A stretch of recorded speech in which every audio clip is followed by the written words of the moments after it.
سب سے پہلے ہم نے عقیدے کو اسی لیے لیا ہے کہ ہمارے عوام میں بہت ساری باتیں ایسی ہوتی ہیں جو آپس میں سنی سنائی ہوتی ہیں یا سینہ بسینہ خاندان میں غلط باتیں منقول ہوتی ہیں اور انسان انہی پر اعتقاد رکھ کر اور اپنے آپ کو حق بجانب تصور کر رہا ہوتا ہے۔ لیکن جب ہم صحیح عقیدہ سیکھتے ہیں، قرآن اور حدیث کے دلائل کی روشنی میں جاننے کی کوشش کرتے ہیں، تو ہمیں معلوم ہوتا ہے کہ ہمارے نظریات میں بعض جگہ سقم اور کمی کوتاہی تھی، ہم پھر اصلاح۔ ہم اپنے سلسلہ کلام کو اسی ضمن میں آگے لے کر چلتے ہیں۔ آپ نے ایک لفظ سنا ہوگا فقہ۔ اب فقہ جو ہے ویسے وہ ان احکام پر لفظ بولا جاتا ہے کہ جو احکام شرعیہ ہوتے ہیں اور ان کا تعلق عمل سے ہوتا ہے، نظریات سے عقائد سے نہیں ہوتا، اسے فقہ کہتے ہیں۔ تو فقہ ان احکام شرعیہ عملیہ کے علم کا نام ہے کہ جنہیں ان کے تفصیلی دلائل کے ساتھ بیان کیا گیا ہو۔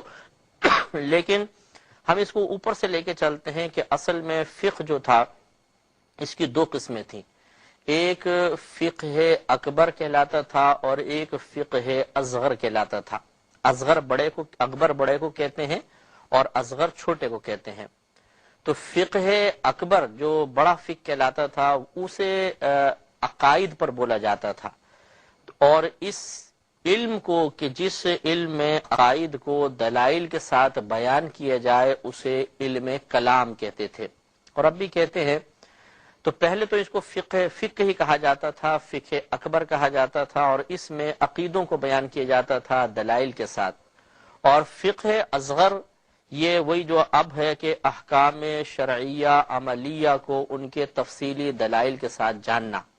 لیکن بعد میں ان میں تفریق کر دی گئی، فرق کر دیا گیا کہ فقہ اکبر یہ نام ہٹا دیا گیا۔ اسی نام کا ایک رسالہ ہے امام اعظم ابو حنیفہ رضی اللہ تعالیٰ عنہ کا جو عقائد پر مشتمل ہے اور بڑا معروف ہے، اور اس کی شرح ملا علی قاری صاحب رحمۃ اللہ علیہ نے لکھی ہے، اور شرح فقہ اکبر کے نام سے آپ کو بازار میں مل جائے گا، لیکن عربی میں ملتا ہے۔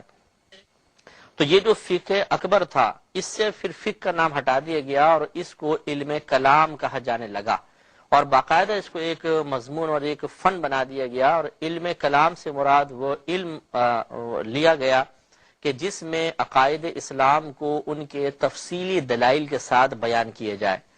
اس علم سے جو وابستہ علماء تھے انہیں علماء متکلمین کہا جاتا ہے۔ تو یہ بات ذہن میں رکھیں کہ علم کلام اس علم کا نام ہوتا ہے کہ جس میں عقائد اسلام کو تفصیلی دلائل کے ساتھ بیان کیا جائے، اور جو علماء ان عقائد اسلام کو تفصیلی دلائل سے بیان کرتے ہیں یا بحث کرتے ہیں انہیں علماء متکلمین کہا جاتا ہے۔ اور یاد رکھیں کہ جو عقائد سے متعلقہ مسائل ہیں ان کو اصول سے تعبیر کرتے ہیں، یعنی ان کو اصول کہا جاتا ہے۔